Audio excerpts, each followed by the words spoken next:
नमः शिवाय। सच्चिदानंद भगवान की जय। सद्गुरुदेव महाराज की जय। गोपाल कृष्ण भगवान की जय। ओम नमः पार्वती पतये। हर हर महादेव।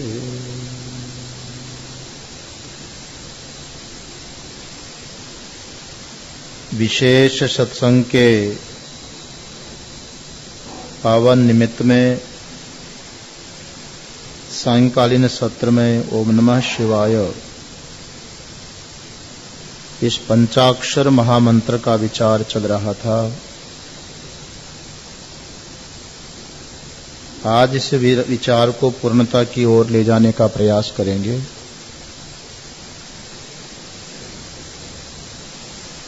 भगवान के अनेक नाम माने गए।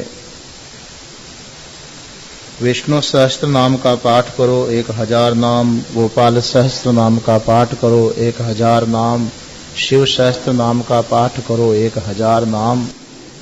हजारों नाम भगवान के माने गए हैं। कहावत है लाडले पुत्र के बहुत नाम होते हैं। भगवान तो सबके लाडले हैं, इसलिए नाम बहुत है। लेकिन भगवान को सबसे प्रिय नाम कौन सा लगता है? भगवान से ही पूछा जाए कि भगवान इतने सारे नाम हम तो हमारी रुचि से तुम्हारे रख लेते हैं, मगर आप बताओ आपको सबसे अच्छा नाम क्या लगता है तुम्हारा? तो भगवान कहेंगे कि मुझे जो सबसे प्यारा नाम लगता है ओमिते काक्षरम ब्रह्म व्याहरन मामनुस्मरन ये प्रयाति त्यजन देहम सयाति परमाम गति। मुझे तो सबसे प्यारा जो नाम लगता है वो ओम लगता है। इसलिए संतों ने भी सोचा कि पहले भगवान को प्रिय लगे उस नाम को बोलो, फिर हमारी मर्जी के नाम बोलो। विष्णु सहस्त्र नाम का पाठ करते हैं। ओम विश्वम विष्णुर्वषट्कारो वहां से प्रारंभ हुआ। सबसे प्रथम ओम शब्द से ही भगवान का नाम लिया गया है। मंत्रों को देखो, ओम भूर्भुवः स्वः, ओम से ही प्रारंभ किया। ओम नमो भगवते वासुदेवाय। कहा महाराज सोहम में तो ओम है ही नहीं। सोहम में ओम है दिखाई नहीं पड़ रहा, साइलेंट हो गया। स और है को अगर निकाल दिया जाए व्यंजन अक्षरों को तो क्या बचेगा? ओम ही रह गया। स और है को हटा देने पर ओम शेष रहता है। प्राय प्राय प्राय जितने भी मंत्र हैं सब ओम ही का विस्तार है। इसलिए ओम परमात्मा का सर्वश्रेष्ठ नाम माना गया है। उपनिषदों में, स्मृतियों में, पुराणों में सर्वत्र इस नाम की बड़ी महिमा आई है कि भगवान का परम प्रिय नाम है। एतद आलंबनम श्रेष्ठम एतद आलंबनम परम। ये भगवान के नामों में एक श्रेष्ठ आलंबन है, यही परम आलंबन है। इसको आश्रय करके यो यदि इच्छति तस्य तत्, जो भक्त जो चाहता है इस नाम के द्वारा वही उसको प्राप्त हो जाता है। यदि किसी लोक की प्राप्ति करनी है तो नाम से हो जाएगी, सगुण परमात्मा की प्राप्ति करनी है तो नाम से हो जाएगी, निर्गुण निराकार परमात्मा की प्राप्ति करनी है तो इस ओम से हो जाएगी। इसलिए सर्वश्रेष्ठ नाम ओम बताया गया। और आप लोगों ने यह भी श्रवण किया कि ओम की जो 5 मात्राएं हैं, एक मात्रा भगवान शिव के भिन्न भिन्न कृत्य को लक्षित करते हुए प्रयोग में हो रही है। अकार, उकार, मकार, बिंदु और नाद 5 मात्रात्मक जो ओम है वो भगवान शिव के 5 कार्यों को, 5 कृत्यों को बता रहा है। अकार स्वरूप शिव जी हैं, जगत की उत्पत्ति कर रहे हैं। उकार स्वरूप शिव जी है, जगत का पोषण कर रहे हैं। मकार का अर्थभूत जो शिव जी है, जगत का लय कर रहे हैं। बिंदु के अर्थभूत जो भगवान शिव जी हैं, वो जगत का तिरोधान कर रहे हैं। और नाद के अर्थभूत जो भगवान शिव जी हैं, वो मोक्ष प्रदान कर रहे हैं। एक ही शिव जी पंच मात्राओं से पंच कृत्य कर्ताओं के रूप में यहां पर चिंतन किया जाता है। इसलिए ओम को परमात्मा का श्रेष्ठ नाम बताया। इस ओम का ही विस्तार नमः शिवाय इस पंचाक्षर मंत्र में किया गया। जैसे ओम में पंच मात्रा है, मंत्र में 5 अक्षर है, व्यंजनात्मक 5 अक्षर है। नमः शिवाय, वो 5 मात्राओं से ही पंच अक्षर बन गए। वही करते जो अकार उकार मकार बिंदु नाद की मात्राओं के अभिमानी शिवजी कर रहे हैं, वही पंच अक्षरों से भी कार्य कर रहे हैं। इसलिए नमः शिवाय उस ओंकार स्वरूप मंत्र का ही यहां पर विस्तार है। उस पंचाक्षर मंत्र का विस्तार और भगवान शंकराचार्य महाराज ने कर दिया। इतना विस्तृत कर दिया है कि इसके 5 श्लोक बना दिए। एक ओम का ही विस्तार होता गया। जैसे कोई एक बट वृक्ष का जो बीज होता है, वो तो बहुत नन्हा सा होगा, और जैसे वो राई जो होती है ना, ऐसे बट वृक्ष का बीज बिल्कुल छोटा सा होगा। लेकिन उस बट वृक्ष में से इतना बड़ा विशाल वृक्ष फैल जाता है। वो भरूच के पास में एक बट वृक्ष है, उसको कबीर वट बोलते। देखा कितनी जगह पर फैला होगा, कम से कम कोई 1 एकड़ जगह को घेर करके खड़ा है।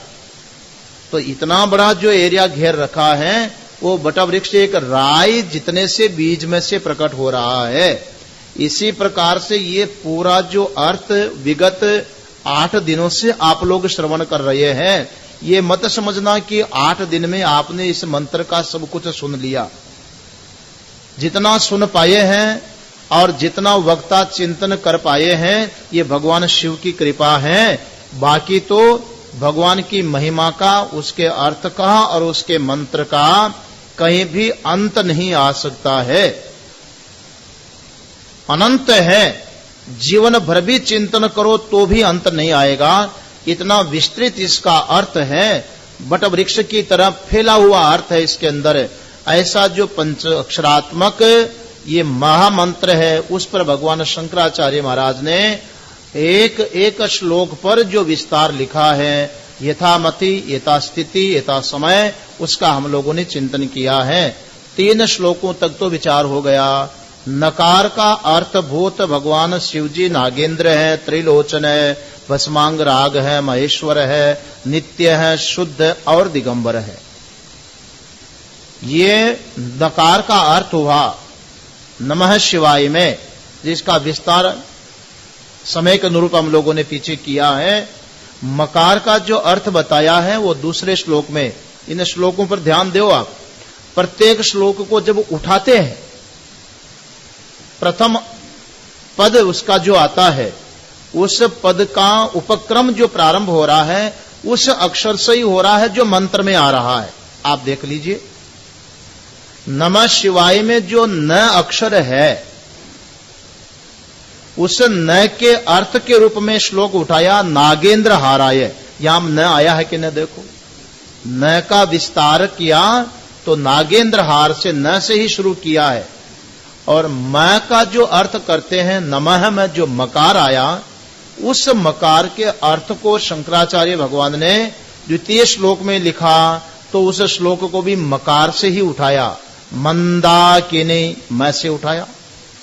सलिल चंदन चर्चिताय, तो इस श्लोक के द्वारा मकार के अर्थ को हमने देखा। तीसरा अक्षर आया है मंत्र का शी, माने जो शिव शब्द जिसमें आ रहा है, वो शी को भी यहां पर शी के द्वारा ही उठाया। तृतीय श्लोक में शिवाय गौरी बदनाब्ज वृंद सूर्याय, यहां श से उठाया है। चौथा जो श्लोक दिया है वो है वाय का जो व है वकार, उस वकार से चतुर्थ श्लोक को और यकार से पंचम श्लोक को उठा करके पांचों अक्षरों की व्याख्या भाष्यकार ने यहां पर दर्शित की है। तो आइए चतुर्थ और पंचम श्लोकों का हम लोग उच्चारण कर लें, जिसका संक्षिप्त चिंतन आज करके पूर्ण करने का प्रयास करेंगे। वसिष्ठ कुंभोद्भव गौतमार्य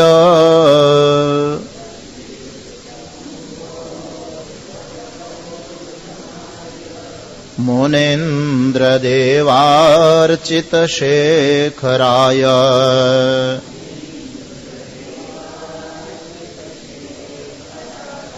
चंद्रार्क वैश्वानरलोचनाय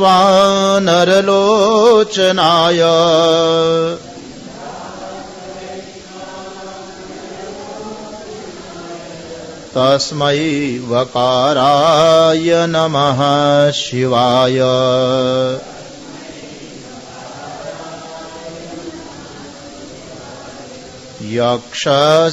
यक्षस्वरूपाय जटाधराय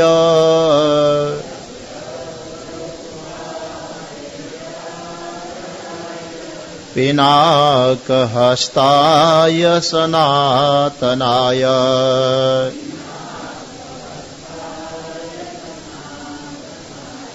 दिव्याय देवाय दिगंबराय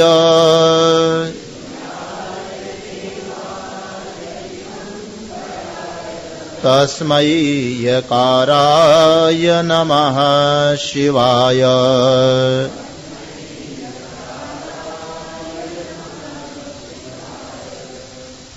वसिष्ठ कुंभोद्भव गौतमार्य मुनीन्द्र देवार्चित शेखराय, एक ही पद है, समस्त पद। भगवान शिवजी कैसे हैं? कहते हैं भगवान शिवजी तो है शेखर है, शेखर शेखर शिखरे भव शेखर, जो सबसे ऊपर वो शिखर के ऊपर हो। कौन से शिखर पर है? कैलाश शिखर पर भगवान शिवजी बैठे हुए हैं। अन्य पर्वतों से सर्वोच्च स्थान पर शिवजी विराजमान है और वहां पर बैठ करके क्या कर रहे हैं? बोले पूजवा रहे हैं, अर्चा करवा रहे हैं। अर्चना पूजा आदि जो होती है वो पूजा करवा रहे हैं। पुजारी कौन है? शिव जी की पूजा करने वाले, अर्चना करने वाले।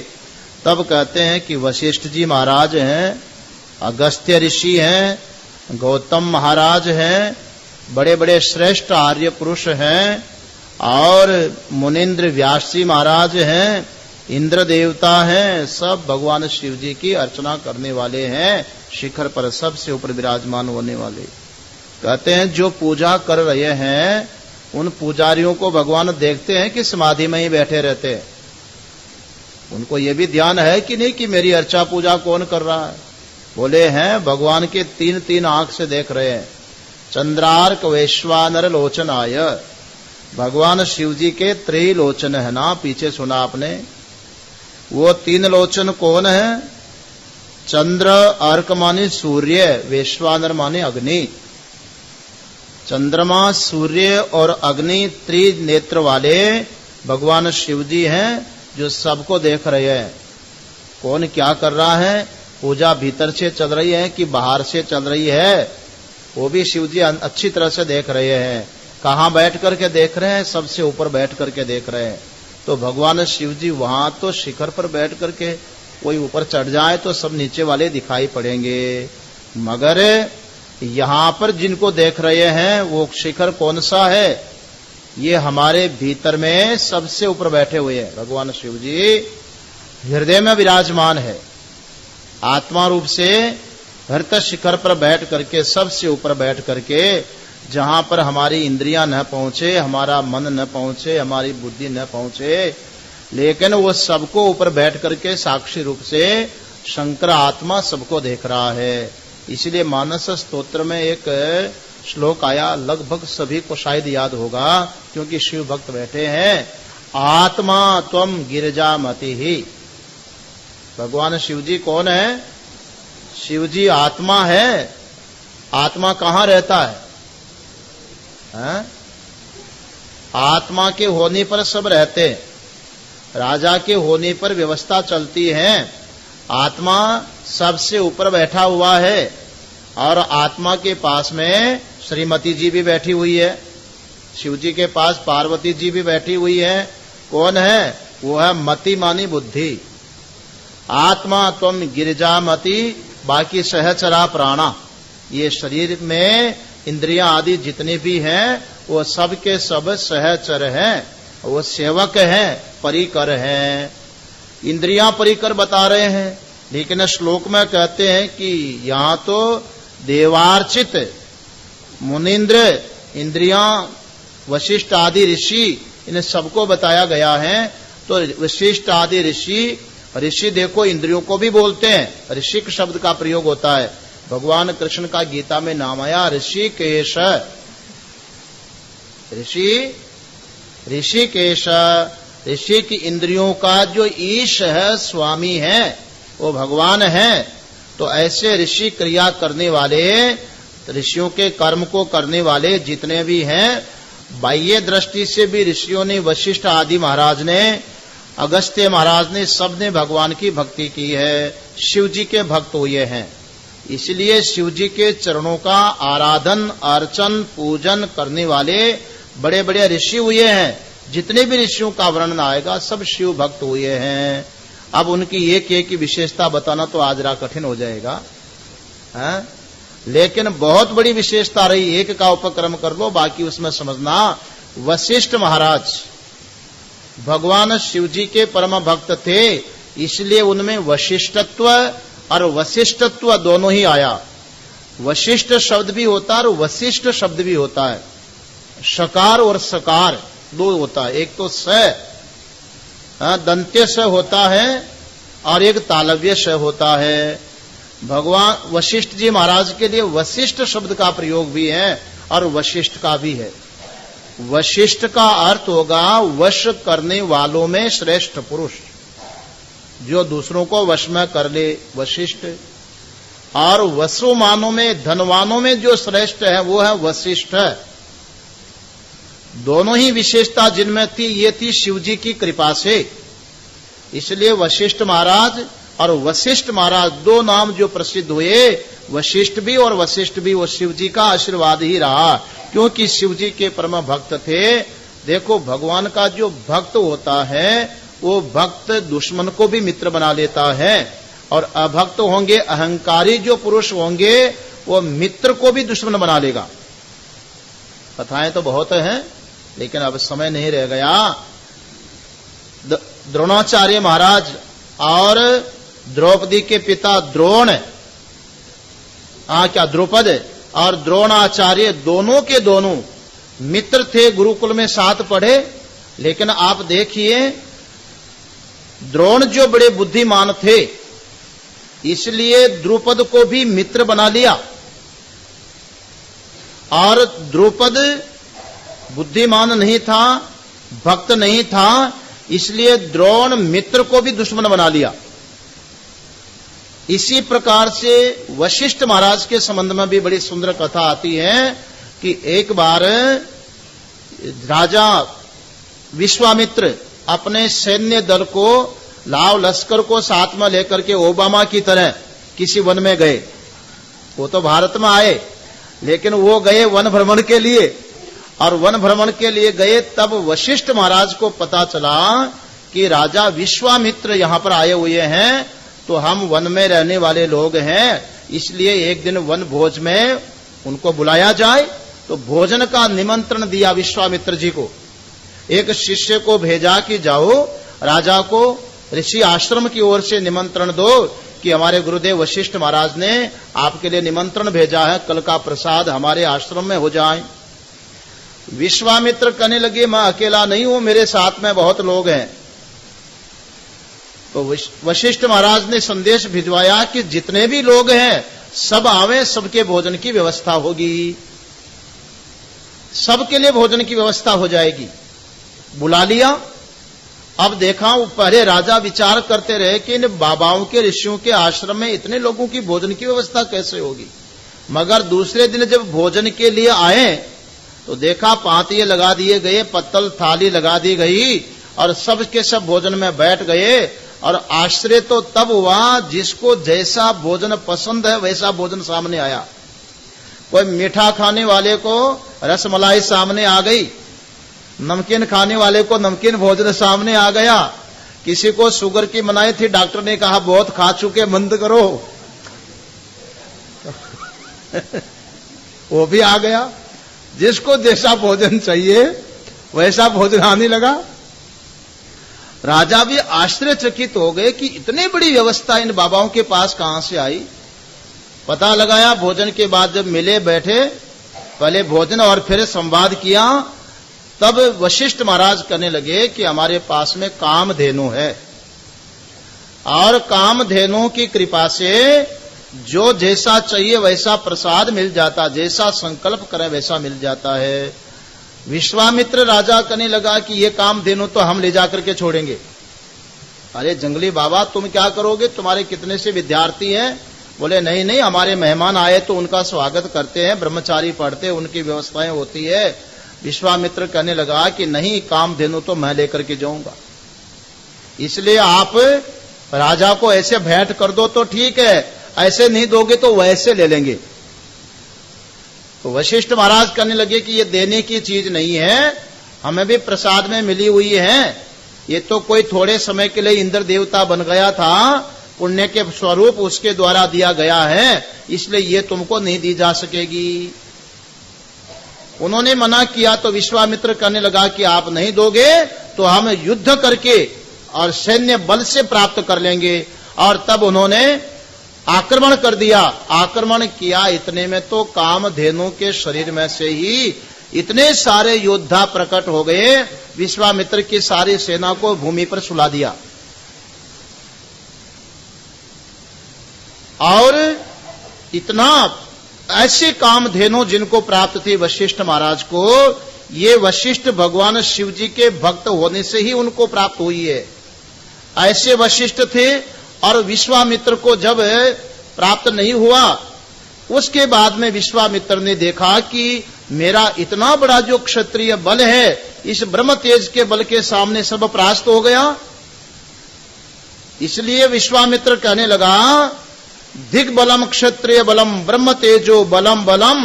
अरे क्षत्रिय के बल को तो धिक्कार है, बल तो उस ब्रह्म का है, ब्राह्मण का है, इसलिए मुझे भी वही तेज प्राप्त करना है, वही बल प्राप्त करना है, वही शक्ति प्राप्त करनी है। इसलिए तपस्या करके मैं ये वशिष्ठ जैसा ब्रह्म ऋषि, मैं भी ब्रह्म ऋषि बनूंगा और ब्रह्म तेज प्राप्त करूंगा।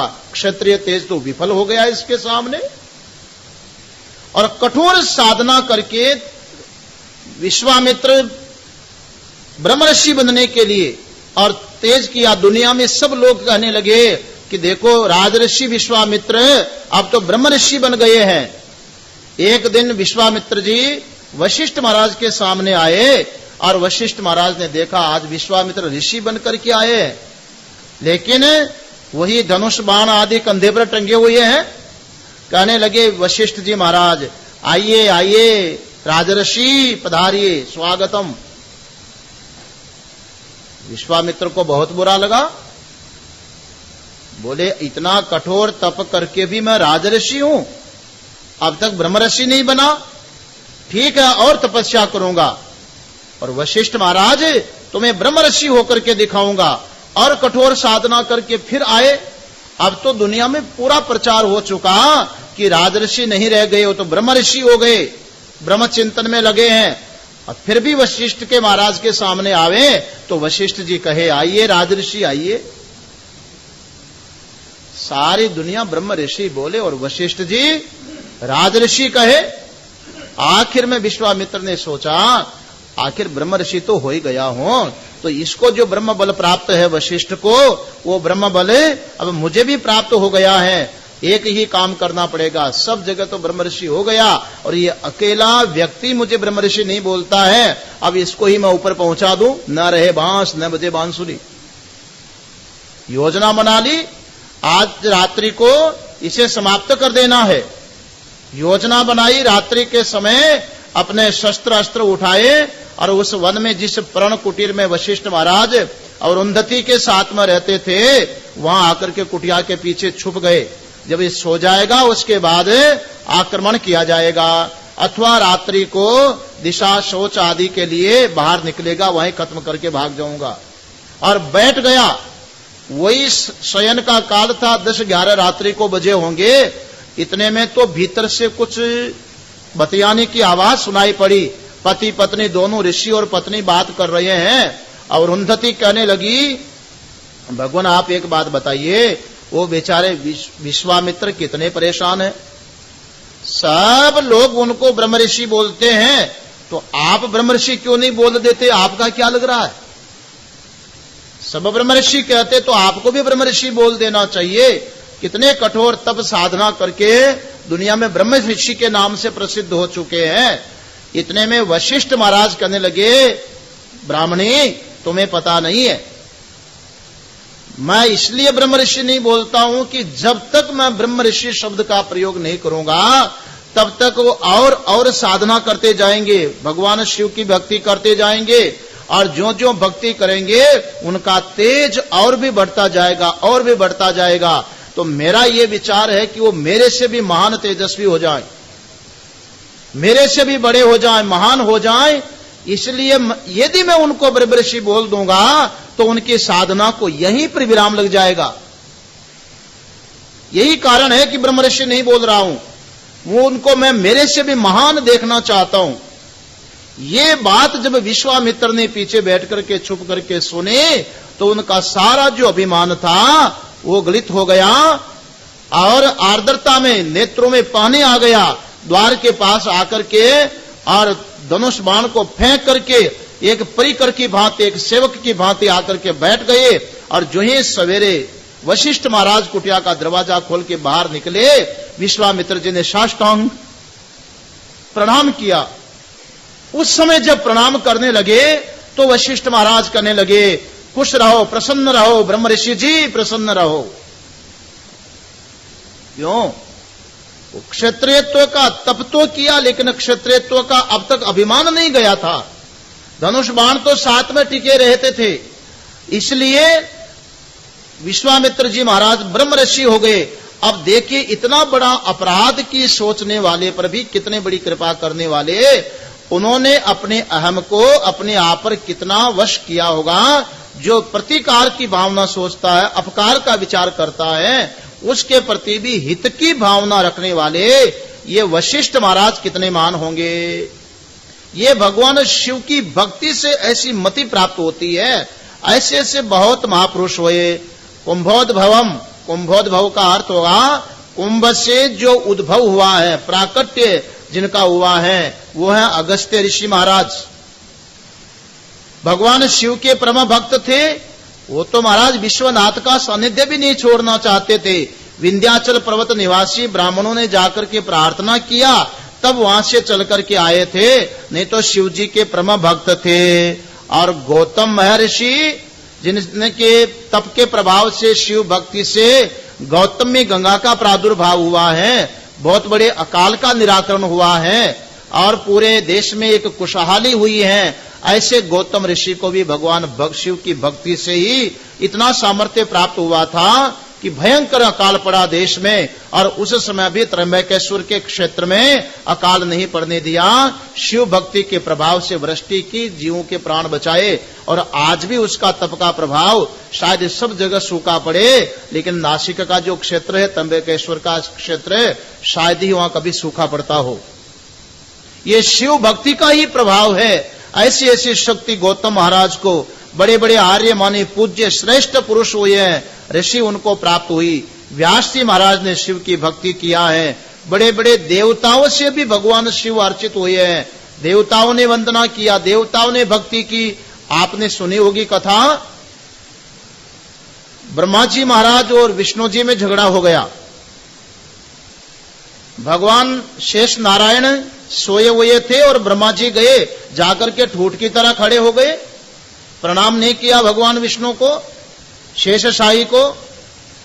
तो लेटे लेटे ही भगवान विष्णु कहने लगे, आओ बेटा आओ, कैसे, ठीक ठाक तो हो? अरे तुम मर्यादा को कैसे भूल गए? कम से कम पिताजी को प्रणाम तो करना चाहिए। आकर के ठोंठ की तरह खड़े हो गए। तो ब्रह्मा जी कहने लगे, हाँ हाँ बेटा हाँ, तुम कैसे हो? बीमार तो नहीं हो? कैसे पड़े हुए हो? पिताजी खड़े हैं और तुम लेटे हुए हो, खड़ा होकर के प्रणाम करना चाहिए ना।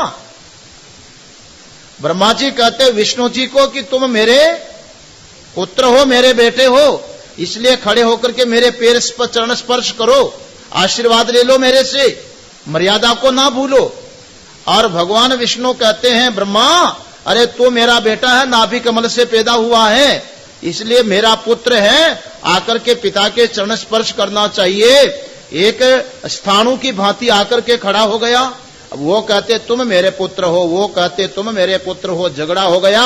और उस झगड़े का होते होते इतना बढ़ गया महाराज कि प्रलय की स्थिति मच गई। दोनों ने अपने अपने, किसी ने ब्रह्मास्त्र निकाल लिया तो किसी ने चक्र निकाल लिया और दोनों का युद्ध होने लगा, त्रिलोकी जलने लगा। इतने में तो भगवान शिव ज्योतिर्लिंग के रूप में सामने प्रकट हुए, कथा आपको मालूम है। और शिवजी जब ज्योतिर्लिंग के रूप में प्रकट होते हैं उस समय ब्रह्मा जी तो गए ऊपर और हरिरथ भगवान विष्णु जी गए नीचे ज्योति का अंत जानने के लिए, लेकिन दोनों को ही उस ज्योति का अंत प्राप्त नहीं हुआ। तब जाकर के फिर ब्रह्मा जी ने असत्य बोला, भगवान शिव ने उनको शाप दिया, विष्णु जी को आशीर्वचन दिया, तुम सत्य पर रहे, सर्वत्र तुम्हारी पूजा होगी। और ब्रह्मा जी को कहा तुमने झूठ बोला, तुम्हारी पूजा नहीं होगी। और झूठे गवाह जिन केतकी और गौ के द्वारा दिलवाई है उनको भी शाप दिया, तुम्हारे अग्रभाग की पूजा नहीं होगी। क्षमा याचना करने पर एक पुष्कर में एक ही स्थान पर पूजा होने का विधान किया। लेकिन जब शिव जी के चमत्कार को देखा, भगवान विष्णु शिव जी की पूजा करने लगे। प्रतिदिन 1000 कमल दल से भगवान शिव जी का अभिषेक करते थे, कथा प्रसिद्ध है। और एक दिन एक कमल कम पड़ गया तो भगवान विष्णु ने नेत्र कमल को निकाल करके शिव जी पर समर्पित कर दिया। ऐसे ऐसे और देवों की बात तो छोड़िए, ब्रह्मा विष्णु जैसे भी जिन भगवान की आराधना करते हैं, ऐसे शिव देवार्चित शेखराय, देवताओं के द्वारा, ब्रह्मा विष्णु के द्वारा भी अर्चित है, पूज्य है, ऐसे शिव जी को हम प्रणाम करते हैं। चंद्रार्क वैश्वा नरलोचनाय, भगवान शिव जी के 3 नेत्र हैं। पहले भी इसकी व्याख्या आप लोग श्रवण कर चुके हैं त्रिलोचनाय में। लेकिन यहां सगुण साकार रूप में भगवान शिव जी के 3 नेत्र कौन है? देखो, ये जो कुछ भी आप देख रहे हैं ना, ये शिव जी का विराट रूप है। यही कारण है कि शिव जी की जो पिंड की पूजा होती है ना, उसका रहस्य यही है। पिंड कैसे होगी? गोल गोल होगी, लंबाई में उसमें कोई भी अंग नहीं है। उसका रहस्य यही है, एक तो कि शिव जी सबका परम मूल है और परम मूल शिव जी ही संपूर्ण ब्रह्मांड के रूप में तुमको दिखाई पड़ रहे हैं। पिंड में कोई अंग नहीं है। बाकी अन्य पूजा जो होती है ना, अवयववान भगवान के विग्रह की होती है, जिनमें हाथ भी होंगे, पैर भी होंगे, सिर भी होगा, आंख नाक भी होंगे, पूरे अवयववान भगवान का विग्रह होगा, उनकी हम पूजा करते हैं। परंतु पिंड का कोई अवयव, कोई भाग, हाथ पैर है उसमें? दिखते हैं? हाँ, दिखते नहीं है, मगर सब कुछ है।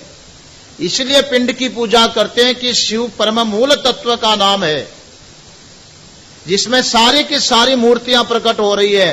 कल्पना करो कि एक गोल मटोल पिंड है, नर्मदेश्वर नर्मदा जी के अंदर से निकाले हुए हैं, और आप उस नर्मदेश्वर के भीतर में पार्वती जी को देखना चाहते हैं, आप उसके अंदर भगवान शेष शाही को देखना चाहते हैं, आप उसके भीतर में भगवान धनुर्धारी राम को देखना चाहते हैं, आप भगवान मुरली मनोहर कन्हैया को देखना चाहते हैं, आप भगवान गणपति को देखना चाहते हैं, तो उस पिंड में से देख सकते हैं कि नहीं?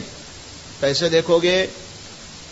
जयपुर ले जाना और मूर्ति मार्केट में जो शिल्पी लोग होते हैं उनके हाथ में देना और उनको यह कहना कि ये जो गोल मटोल पिंड है, इस पिंड में से भगवान शेष शाही विष्णु की मूर्ति हम देखना चाहते हैं, वो बना दीजिए। शिल्पी बना सकेगा कि नहीं। यदि शिल्पी को कहो कि हमको तो वक्रतुंड महाकाय की जरूरत है, गणपति भगवान को देखना है, तो पिंड में से बना सकता है कि नहीं शिल्पी। उनको यदि आप कहो कि हमको तो मुरली मनोहर चाहिए, हमको धनुर्धारी राम चाहिए, हमें तो हमारे गुरुदेव की मूर्ति चाहिए, तो उस पिंड में से बनेगी कि ना बनेगी? क्या शिल्पी बाहर से लाकर के भगवान विष्णु को उसमें डालेगा? क्या ब्रह्मा को डालेगा? क्या गुरु जी को डालेगा? क्या राम जी, कृष्ण जी को, गणेश जी को उसमें बाहर से लाकर के डालेगा? नहीं। उस पिंड में जो अनावश्यक भाग हिस्सा होगा उसको अपने औजारों के द्वारा हटा देगा, तो उस पिंड में छुपे हुए जो शेषशाही भगवान विष्णु है वो प्रकट हो जाएंगे। और अन्य को हटाया तो वहां से गणेश जी प्रकट हो जाएंगे, ब्रह्मा जी प्रकट हो जाएंगे, राम जी प्रकट हो जाएंगे, गुरु जी प्रकट हो जाएंगे। जैसी भी आकृति मूर्ति आप देखना चाहते हैं उस पिंड के भीतर से वो शिल्पी प्रकट करके आपको दिखा देगा। इसका अर्थ हुआ कि जितने भी रूप हैं सबके सब पिंड के अंदर समाये हुए हैं, उसी में छुपे हुए हैं, बस उसको अभिव्यक्त करने की जरूरत है। तो भगवान शिव कैसे हैं? ऐसे परम मूल है, जिस परम मूल में से सब कुछ आकृतियां, नाम रूप जितना भी दिखाई पड़ रहा है सब का सब भगवान शिव जी के उस एक पिंड स्वरूप में ही निहित छुपा हुआ उसी से प्रकट हो रहा है, इसलिए पिंड की पूजा भी करते हैं। एक परम मूल है भगवान शिव जी, सबके सारे के सारे उसके अंदर छुपे हुए हैं। और ये जो पूरा का पूरा ब्रह्मांड है, जैसे ब्रह्मांड अंडे आकार में होता है, शिव जी की पिंड भी अंडाकार में ही होती है। ब्रह्मांड में संपूर्ण आकृतियां रहती हैं, वैसे शिव जी में संपूर्ण आकृतियां होती हैं। ऐसे सबके परम मूल जो भगवान शिव जी हैं, वो आकार रूप में जब शिव जी होते हैं ब्रह्मांड में, तब भगवान शिव जी किसके द्वारा जीवों को देख रहे हैं?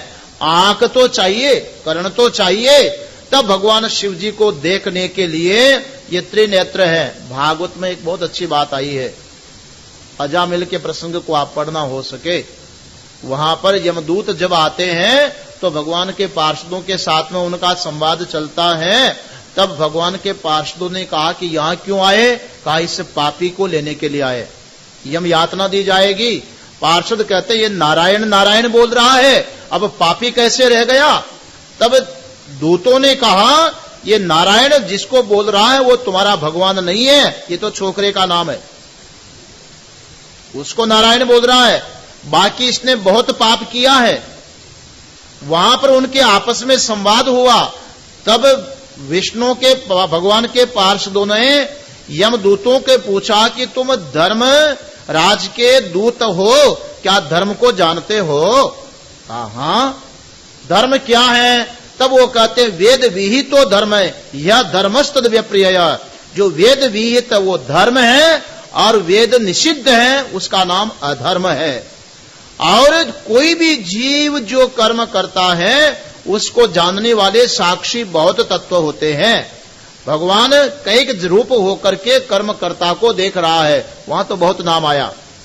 उसमें भगवान किससे देख रहे हैं? तो भगवान सूर्य बनकर के देख रहे हैं, सूर्य रूपी आंख से देख रहे हैं कि आप क्या कर रहे हैं।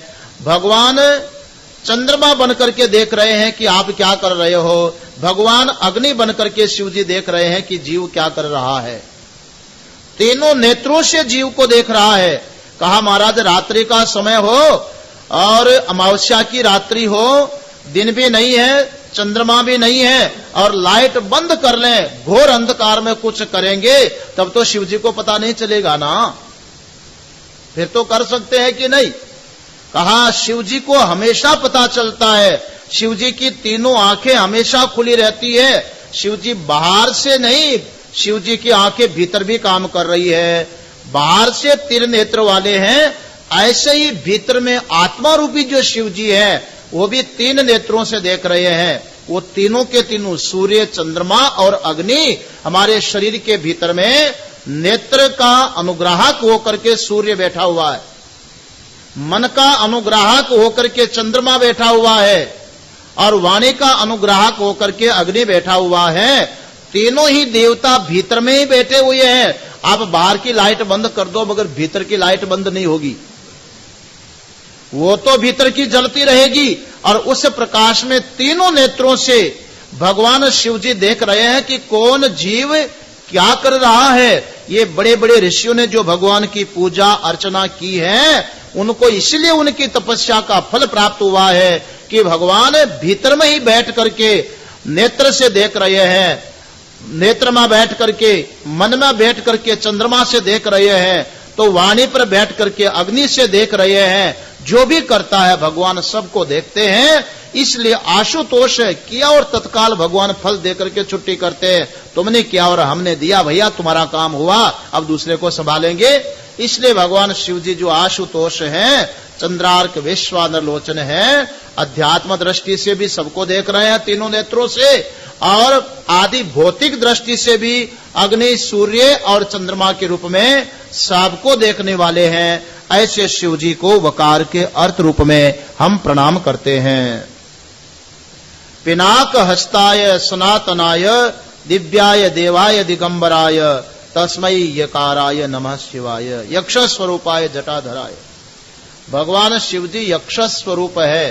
बाह्य और आंतर दोनों दृष्टि से देख लो। यक्ष शब्द का अर्थ होता है पूज्य स्वरूप, पूज्य पुरुष। कथा एक दिन पहले भी आपको मैंने याद दिलाई थी, स्मरण दिलाया था। दैत्यों और देवताओं में युद्ध हुआ, देवताओं को मिथ्या अभिमान हुआ कि हमारे पराक्रम के कारण हमने दैत्यों को पराजित किया, मगर देवताओं पर शिव जी की कृपा थी, शिव जी का अनुग्रह था, तब दैत्यों को परास्त कर सके। मगर मिथ्या अभिमान देवताओं को हो गया।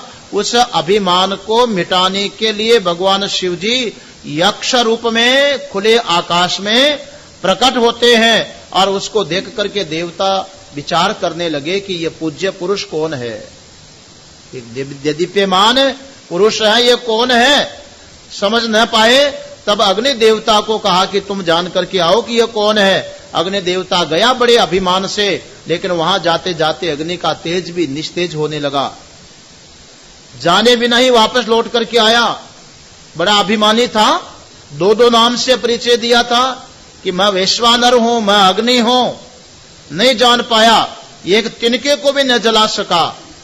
फिर वापस वायु को भेजा गया, तुम जाओ।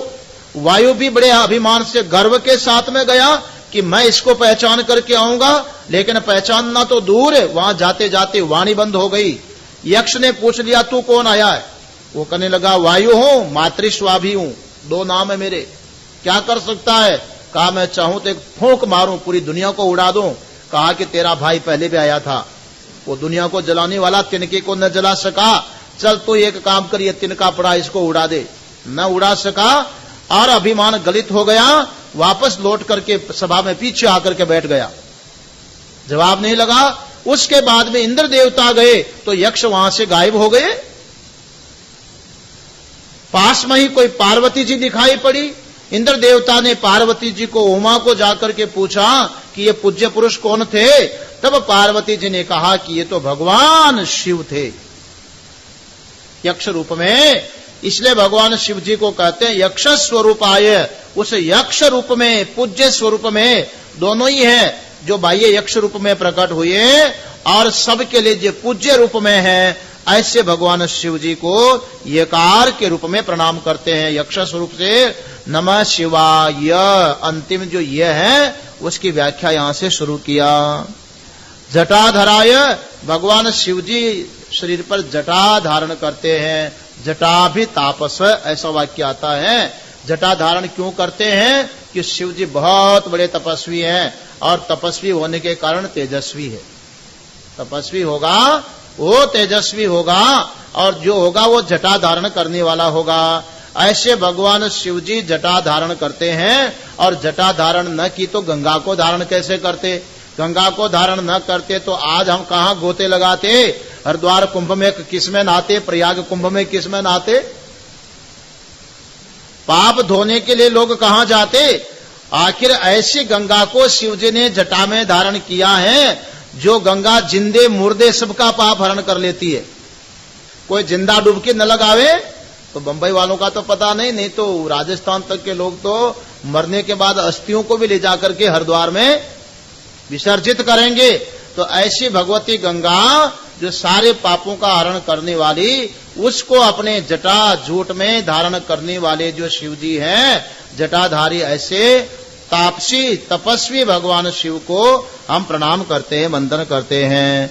पिनाक हस्ताय सनातनाय, भगवान शिव जी धनुष धारण करते हैं। शिव जी के धनुष का नाम है पिनाक धनुष, सबकी रक्षा करने वाला धनुष, ज्ञान धनुष। ये पिनाक धनुष ही ओम है, समझ गए। वो आया है प्रणवो धनु सरो ही आत्मा ब्रह्म तलक्ष्यम उच्यते। प्रणव जो है वो धनुष है। भगवान शिव जी इस ओम प्रणव धनुष को धारण करने वाले हैं। ऐसे भगवान शिव जी को हम प्रणाम करते हैं। भगवान शिव जी कैसे हैं? सनातन है। सनातन का अर्थ है हमेशा ही रहते हैं। इसलिए शिव जी का जन्मदिन कभी नहीं मनाया जाता। मनाया किसी ने? है? भगवान कृष्ण का जन्माष्टमी जन्मदिन आया, रामनवमी जन्मदिन आया, वामन जयंती आई, वामन जी का जन्मदिन आया, नरसिंह जयंती आती, नरसिंह जी का जन्म हुआ, तो शिव जी का भी तो जयंती आनी चाहिए ना। शिव जयंती कभी सुनी? शिवरात्रि तो विवाह जयंती है। उस दिन तो पार्वती जी के साथ में शिव जी ने विवाह किया, वो विवाह दिवस है, वो जयंती नहीं है। जन्म होता ही नहीं है, सनातन है। इसलिए शिव जी को बोल दिया सनातनाय शिवाय नमः सदा भवः। भूत भविष्यत वर्तमान तीनों कालों में जिनको बाधित न किया जा सके, तीन काल भी जिसके विशाल गाल में समा जाए, काल से भी महाकाल सबसे परे हैं, ऐसे हमेशा रहने वाले सनातन भगवान शिव जी को प्रणाम करते हैं। भगवान शिव जी दिव्य हैं, देव हैं और दिगंबर है। दिव्य माने अलौकिक। जैसे दुनिया में कोई जन्म रहा है, मर रहा है, प्रकट हो रहा है, या दुनिया में मनुष्य जैसे कार्य कर रहे हैं, भगवान शिव जी का कर्म भी अलौकिक है, तो भगवान शिव जी का स्वरूप भी अलौकिक है। दिव्य स्वरूप भगवान शिव जी हैं। और वो द्योतनाथ देव चैतन्य स्वरूप है, ज्ञान प्रकाश स्वरूप है। जैसे प्रकाश फैलता है, ऐसे ज्ञान ज्योति फैलाने वाले स्वरूप भगवान शिव जी को प्रणाम करते हैं। और दिगंबर है भगवान शिव जी। दिगंबर की बात पहले भी आप सुन चुके। जैसे महेश्वर 2 बार शब्द आया, इस स्तोत्र में दिगंबर शब्द भी 2 बार आया। पहले दिगंबर कहने का तात्पर्य यह था कि भगवान शिव जी कोई वस्त्र धारण नहीं करते, उसका तात्पर्य इसमें था। क्यों वस्त्र धारण नहीं करते? इसलिए कि आज तक कोई गवर्नमेंट इतना बड़ा वस्त्र बना न सकी। इतना बड़ा वस्त्र कि जितना बड़ा शिव जी का शरीर है उतना बड़ा वस्त्र हो तब तो उनको वस्त्र पहनाए। क्योंकि शिव जी का जो शरीर है, आपने सुना था, आकाश, वायु, तेज, जल, पृथ्वी, सूर्य, चंद्रमा और आत्मा, ये अष्टमूर्ति शिव जी है। तो जहां तक आकाश है वहां शिव जी ही है। अब आकाश का अंत किसी ने देखा हो तो इतना बड़ा कोई वस्त्र बना दे तो शिव जी को पहना देंगे। इसलिए शिव जी दिगंबर है। कहा कि महाराज आप तो इतने बड़े हो, आपके लिए कोई अब तक कपड़ा बना नहीं, कोई ऐसी मील बनी नहीं है, इसलिए आप तो जैसे हो वैसे ही रहो। आपको वस्त्र से कोई आवृत नहीं कर सकते। उसका अर्थ हुआ कि शिव जी को दिगंबर स्वरूप है, सब दिशाएं ही जिनका वस्त्र है। ये भी बताया गया कि शिव जी त्यागी है, शिव जी वैराग्यवान है। और यहां दिगंबर जो शब्द आ रहा है, इसका अर्थ है कि शिव जी अनावरण है, शिव जी प्रत्यक्ष दिखाई पड़ रहे हैं, शिव जी कभी भी आवृत नहीं होते हैं। उस शिव जी को दर्शन करने की हमारी दृष्टि पर जो एक आवरण आया हुआ है, उस आवरण को हटाने की जरूरत है। जैसे सूर्य, आज दिन भर बादल रहे, लोग कहते हैं आज तो पूरे दिन सूर्य बादलों में छुपे हुए थे, ढके हुए थे। सूर्य बादलों से ढक सकता है? दिल्ली वालों को फोन करके पूछना कि सूर्य बादल से ढका हुआ है क्या? वो कहेंगे यहां तो पूरे दिन धूप खिली हुई है। तो इसका अर्थ क्या हुआ? बादल सूर्य को ढक नहीं सकता है, अपितु हमारी आंख पर बादल आ गया सामने, इसलिए सूर्य को हम नहीं देख पा रहे हैं। अब जैसे कोई अपनी आंख पर पर्दा डाल ले, सामने वाला दिखाई नहीं पड़े, तो सूर्य जैसे ऐसे है कि बादलों से ढके न जा सके, भगवान शिव जी भी ऐसे हैं कि उन पर कोई भी आवरण नहीं है, कोई भी पर्दा नहीं है। हमें क्यों नहीं दिखाई पड़ रहे हैं? इसलिए नहीं दिखाई पड़ रहे हैं कि अविद्या आवरण हमारी दृष्टि पर पड़ा हुआ है, हमारे नेत्र पर पड़ा हुआ है। इसलिए दर्शन करते हुए भी पश्यन् अपि न पश्यति, हम शिव जी को देखते हुए भी नहीं देखते हैं। 1 मिनट में पूरा करते हैं, ज्यादा जल्दी तो नहीं है, और बहुत जल्दी हो तो कल मत आना, आज तो सुन लो। देखो, शिव जी दिखाई पड़ रहे हैं लेकिन हम नहीं देख पा रहे हैं। उपनिषद का मंत्र आया है कि तमेव भांतम अनुभाति सर्वम तस्य भाषा सर्वमिदं विभाति। भगवान शिव जी तो सदैव ही प्रकाशमान हो रहे हैं, दिखाई पड़ रहे हैं, मगर हम नहीं देख पा रहे। क्यों? इसलिए कि हमारी दृष्टि पर अविद्या अज्ञान आवरण पड़ा हुआ है। आवरण को हटा दें क्या? अब तो हटाई देना पड़ेगा, क्योंकि आखिर अभी शिव जी का दर्शन न हुआ तो 8 दिन का आपका तप किस काम में आएगा? इसलिए शिव जी का दर्शन ही करके जाओ। अब दर्शन करने के लिए इस आंख को तो भले ही आप बंद कर दो, इसकी कोई जरूरत नहीं है, और खुली रखो तो भी रखो। खुली आंख में भी आप शिव जी को देख सकोगे और बंद करोगे तो भी देख सकोगे। कबीर जैसे तो खुली आंख में भी देख लिए। संतो सहज समाधि भली, आंख न मूंधूं कान न रूंधूं तनिक कष्ट नहीं धारूं, खुले नयन में हंसी हंसी देखूं सुंदर रूप निहारूं। संतो सहज समाधि भली, वो तो खुली आंख में भी देखे जा सकते हैं। एक बात आपसे पूछते हैं कि आप देख रहे हैं या आपको मालूम पड़ रहा है? आप सुन रहे हैं या आपको मालूम पड़ रहा है? नहीं पड़ रहा। आप समझ रहे हैं ये मालूम पड़ रहा है, और कोई बात समझ में नहीं आई ये बात मालूम पड़ती है। तो हम देख रहे हैं ये ज्ञान आपको हो रहा है, सुन रहे हैं ये ज्ञान आपको हो रहा है, समझ रहे हैं ये ज्ञान आपको हो रहा है, और नहीं समझ रहे हैं ये ज्ञान भी आपको हो रहा है। ये ज्ञान कितने प्रकार का है? ज्ञान तो एक ही है। जब ज्ञान को दर्शन के साथ में लगा दिया तो देखना हो गया, ज्ञान को श्रोत्र के साथ में लगा दिया तो सुनना हो गया, ज्ञान को बुद्धि के साथ में लगा दिया तो समझना हो गया, और ज्ञान को बुद्धि के साथ लगाने पर बुद्धि न पकड़ पाई तो कह दिया कि समझ में नहीं आया। पर समझ में नहीं आया ये बात समझ में आई कि नहीं? समझ में नहीं आया ये तो समझ आई, ये ज्ञान है कि नहीं?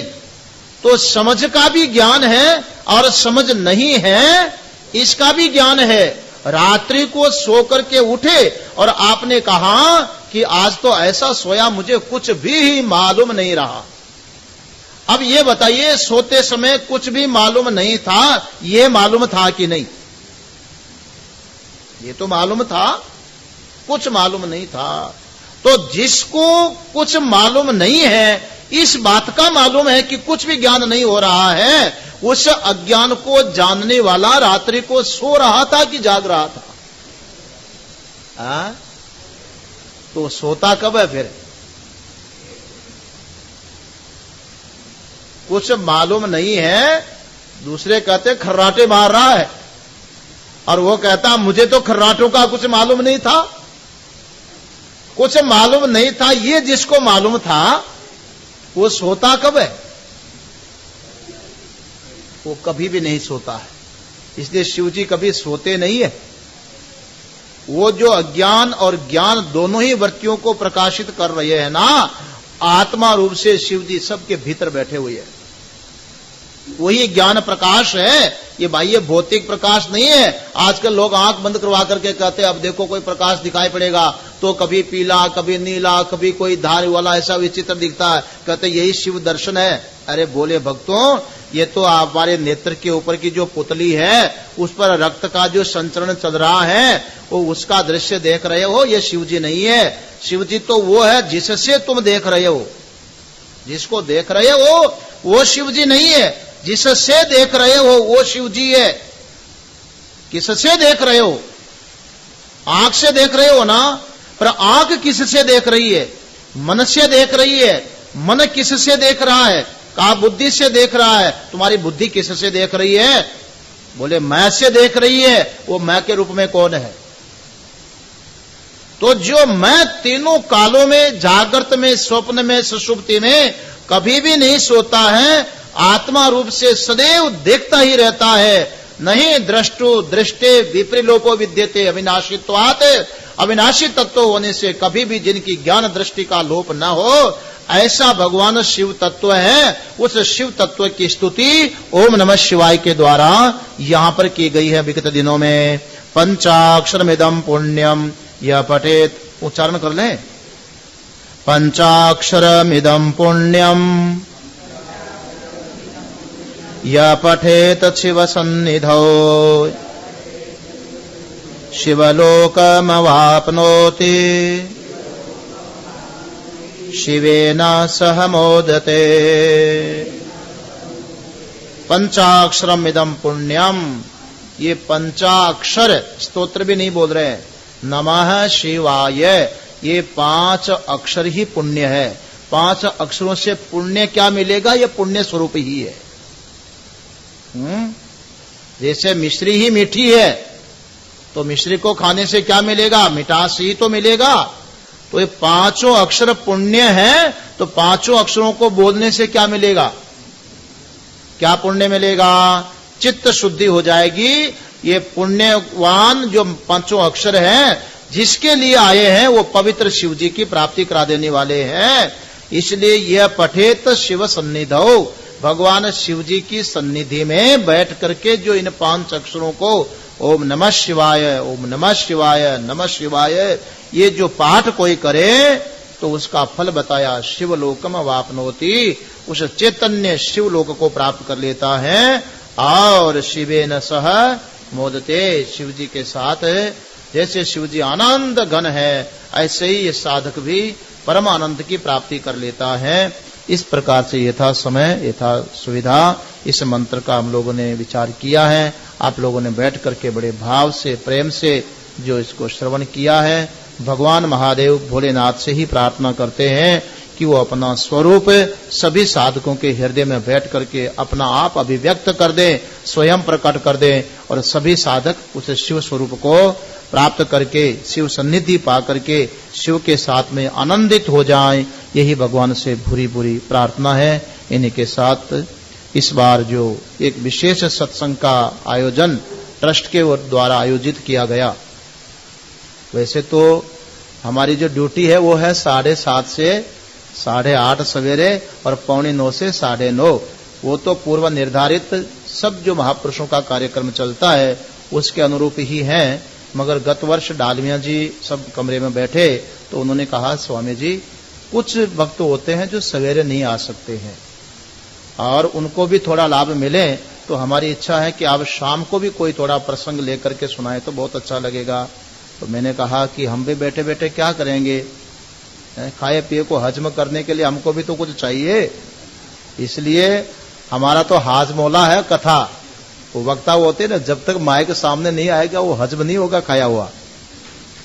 इसलिए हमारा तो व्यसन है, तो चिंतन है। और इस बहाने भगवान शिव जी का जो चिंतन हुआ, विचार हुआ, उसमें ट्रस्ट तो निमित्त बना ही बना और उसके साथ में आप श्रोता लोग विशेष निमित्त बने। हालांकि दीपावली की वजह से जितने लोगों को ने लाभ लेना चाहिए था भले ही न ले पाए, मगर जिन लोगों ने लाभ लिया है वो लोग धन्यवाद के पात्र हैं कि आप लोग सामने बैठे तो भगवान शिव जी भीतर में बैठ करके प्रेरणा देते रहे कि मेरा स्वरूप इनके सामने भी अभिव्यक्त होना चाहिए। तो शिव जी की प्रेरणा से आपके सामने रखा। सभी को शिव जी ऐसी कृपा करें कि अपना स्वरूप अभिव्यक्त करें। सबके लिए मंगल कामना। ओम सर्वे भवन्तु सुखिनः, सर्वे सन्तो निरामयाः, सर्वे भद्राणि पश्यन्तु, मा कश्चित् दुःख भाग भवेत्। ओम शांति शांति शांति। ओम।